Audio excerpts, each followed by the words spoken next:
Premeditatio malorum, the art of facing darkness before it comes.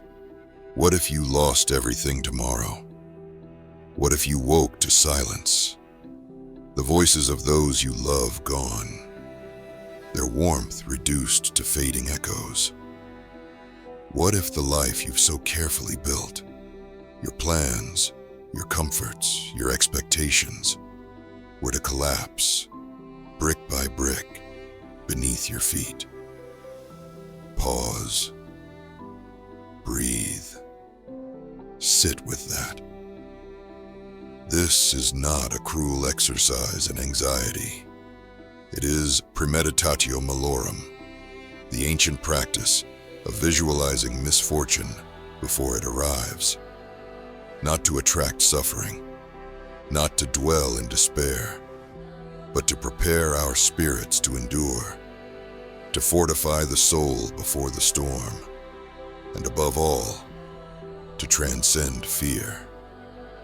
Seneca, the Stoic master of resilience, once wrote, "He robs present ills of their power, who has perceived their coming beforehand." What he meant was simple. The human mind crumbles not under pain itself, but under the shock of unanticipated pain. We are not broken by what happens. We are broken by the false belief that it would not. There is a brutal beauty in facing potential ruin in the safety of thought. It is not pessimism. It is armor. It is the hardening of the self, not to make us unfeeling, but unshaken. We do not hide from hardship. We rehearse it. When we visualize the death of a loved one, the loss of a job, the betrayal of a friend, or the onset of illness, we are not inviting tragedy. We are stepping into the fire before it ignites, so that if and when it comes, we do not burn. This is not masochism. This is courage. This is mastery of the self. Epictetus, born a slave and crippled by his master, understood suffering better than most. He taught that it is not things themselves that disturb us, but our opinions about them. So we challenge our opinions. We question our assumptions. We walk in our minds through the corridors of loss so that we may live more fully in the halls of peace. Imagine the worst, and then ask yourself, could I endure it? Not just survive it. Endure it with grace, with dignity, with strength. The answer, if you walk this path long enough, will one day be yes. Think of the warrior who trains in peace for a battle that may never come. His blade sharpens not for blood, but for readiness. The Stoic does the same. We train our minds in stillness, in silence, so that when the world screams, we do not. There is an elegance in this kind of strength, a silent defiance. While others waste their days chasing pleasure, we rehearse loss, not to become numb, but to become unmovable. Life is not obligated to meet our expectations, but we are obligated to meet life on its terms, not ours. We must remind ourselves the universe owes us nothing. Not safety, not fairness, not permanence. What we hold most dear, our health, our status, our comfort, is on loan. And one day it will be recalled. Marcus Aurelius, the philosopher emperor who ruled the known world, meditated daily on the fragility of life. In his meditations, he wrote, "You could leave life right now. Let that determine what you do and say and think." Let that sink in. Not to paralyze, to awaken, to strip away what is trivial, and leave only what matters.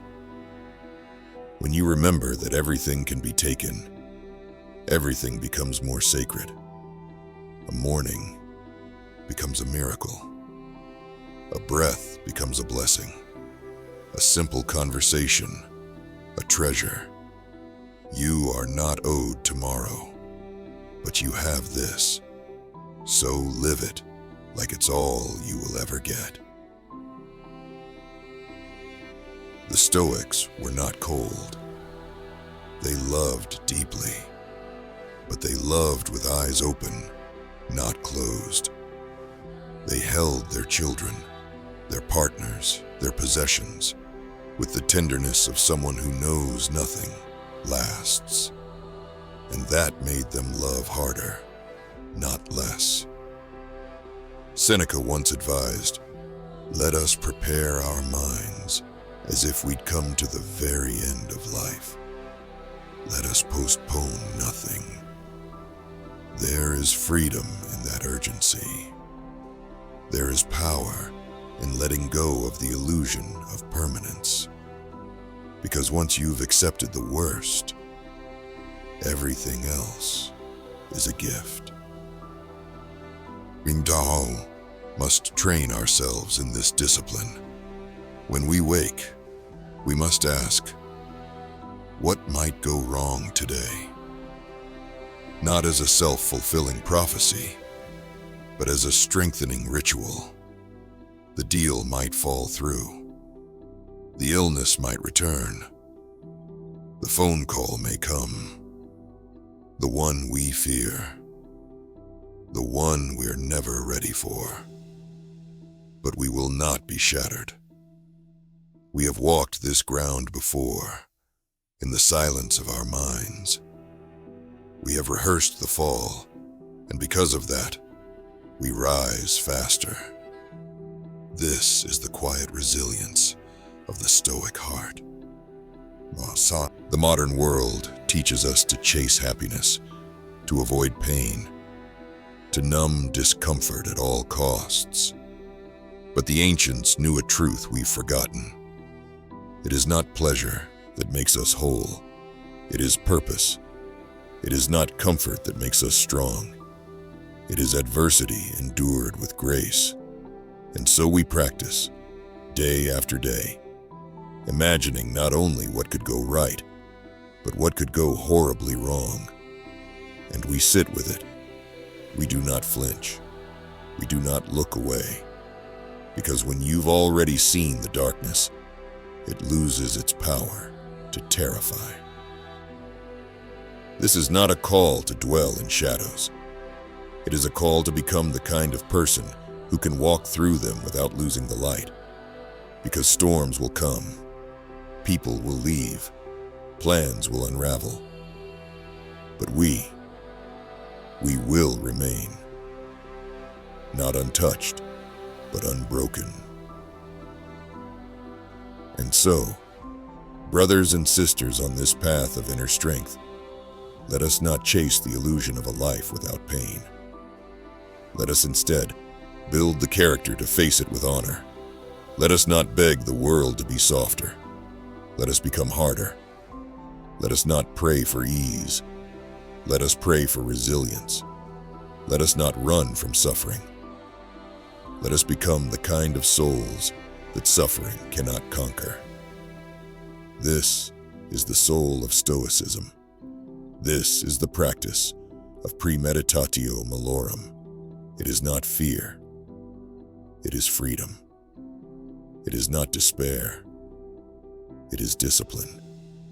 And above all, it is not about imagining death to worship it, but so that we may finally learn how to live. Because once you've stared into the abyss and refused to blink, there is nothing left to fear. And when you no longer fear, you are finally free.